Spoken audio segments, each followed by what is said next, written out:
नमस्कार, voice nexus में आपका स्वागत है। आज सुनिए कहानी जिसका शीर्षक है कुशल गृहिणी। माफ कीजिए, मैं नहीं हूं कुशल गृहिणी। सुबह का अलार्म 6:30 पर बजा, लेकिन आज बेटे की भी छुट्टी थी और पति की भी। सोचा, जब सब आराम कर रहे हैं तो मैं भी क्यों ना कुछ देर और सो जाऊं। अलार्म बंद करके फिर से नींद की गोद में चली गई। अभी 10 मिनट भी नहीं हुए थे कि मम्मी का फोन आ गया। मेरी अलसाई आवाज सुनकर उन्होंने तुरंत टोका, अब तक सो रही हो? मैंने कहा, माँ आज छुट्टी है। तो क्या पूरा दिन सोती रहोगी? सब उठने से पहले काम निपटा लो, दोपहर में सो लेना। देर तक सोना अच्छी गृहिणी के लक्षण नहीं होते। इतनी डांट के बाद तो नींद वैसे ही उड़ गई। उठकर चाय बनाई और बालकनी में बैठ गई। आसमान में फैली सूरज की लालिमा और चहचहाते पंछियों को देखना कितना सुकून दे रहा था। सोचा, रोज की भाग दौड़ में ऐसे नज़ारे देख ही कहाँ पाते हैं। इसके बाद झाड़ू लगाया और डस्टबिन बाहर रखने गई। पड़ोसन की सास मिल गई। देखते ही बोली, आज बड़ी देर कर दी बासी झाड़ू निकलने में। मैंने मुस्कुराकर कहा, चाय पीने बैठ गई थी, इसलिए देर हो गई।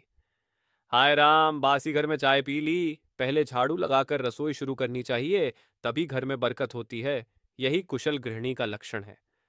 अब उनसे क्या बहस करती, चुपचाप वापस आ गई। काम निपटाया ही था कि छोटी बेटी जाग गई। उसका दूध गर्म किया, दलिया चढ़ाया। पति उठे तो उनकी चाय बनाई। बड़े बेटे ने दूध गिरा दिया, उसे साफ किया। फिर सोचा, नाश्ता बना ही लूं। तभी बड़ी ननद का फोन आ गया। बात करते करते नाश्ता बनता रहा और समय खिसकता रहा। देखते देखते 11 बज गए, लेकिन नहाने का समय नहीं आया। इतने में सासू माँ का वीडियो कॉल आ गया। बच्चों को देखकर बातें करने का यही मौका था। मैंने फोन उठाया और प्रणाम किया। आशीर्वाद के बाद उनके शब्दों ने जैसे बिजली गिरा दी। अभी तक नाइटी में घूम रही हो? देर तक सोते रहो, देर से नहाओ, ये आदतें मुझे पसंद नहीं है। मैंने सफाई दी। माँ, सुबह से उठी हुई हूँ, सारा काम कर लिया है, बस नहाने जा रही थी। क्या? बिना नहाए नाश्ता बना दिया? पूजा भी नहीं की होगी। 7 साल से समझा रही हूं पर कोई असर नहीं। खैर, बच्चों से बात करवा दो। फोन बेटे को दे दिया और चुपचाप बाथरूम में चली गई। शीशे के सामने खड़ी खुद से सवाल करने लगी, क्या मैं सच में अच्छी गृहिणी नहीं हूं?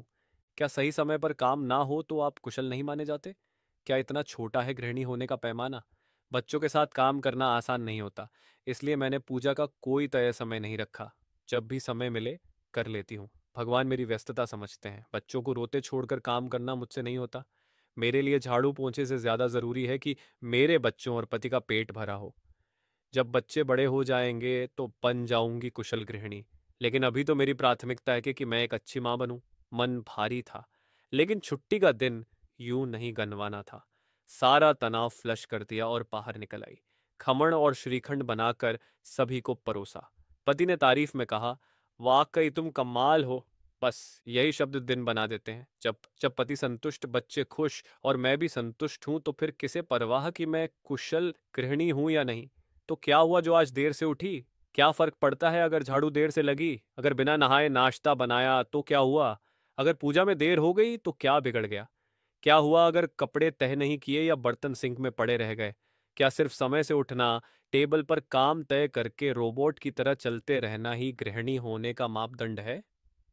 अगर हाँ, तो माफ कीजिए, मैं कुशल गृहिणी नहीं हूँ। अगर आपको कहानियां सुनना पसंद है तो चैनल को सब्सक्राइब, लाइक एवं कमेंट करें, अपना सुझाव दें। धन्यवाद।